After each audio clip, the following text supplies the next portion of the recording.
Well, it was years ago that my sister, she was in her early 20s and she'd just gone through a real terrible divorce. She had a young son and she was on a real tight budget for many, many months. She was in between jobs and she told the story one time about she was in the grocery store just being very careful about what she could purchase for her and her son, and she'd gotten a few things extra for him and just a couple things for herself that she knew she needed. And she got up to the checkout counter and lo and behold, she didn't have quite enough money for everything. So a little bit embarrassed, she had to put some things back, people waiting in line, and it wasn't an easy time for my sister.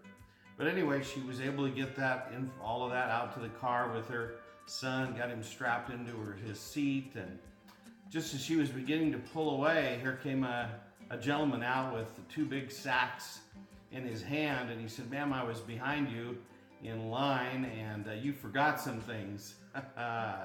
Well, what he had done was purchased several more items for her, things that he had actually purchased for himself and his wife: eggs and cheese and milk and some meat and some other things like that. And he said, "Open up your back seat or your car," and he put that in there and he said, "Thanks for letting me help you today." And before my sister could get unstrapped out of her seat belt and get things put together, he was gone. Nowhere to be found. This angel for her at that time of her life. And to this day, she has never forgotten that story. And at that point of her life, she's committed her life to giving as well. Things are much different for her today. But we talk about that story as a family, and we've shared it many times. And I wonder what it's like for you as we go into this kind of post-Easter season. Are we remembering all of the great things that Christ has done as sacrificed for us, that we might have life more abundant? And what does it look like for you? Or are you kind of, again, just living life for yourself and kind of just being inwardly focused?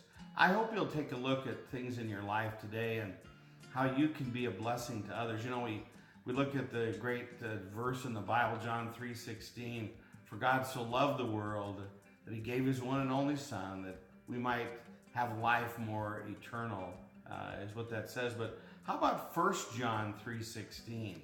How about 1 John?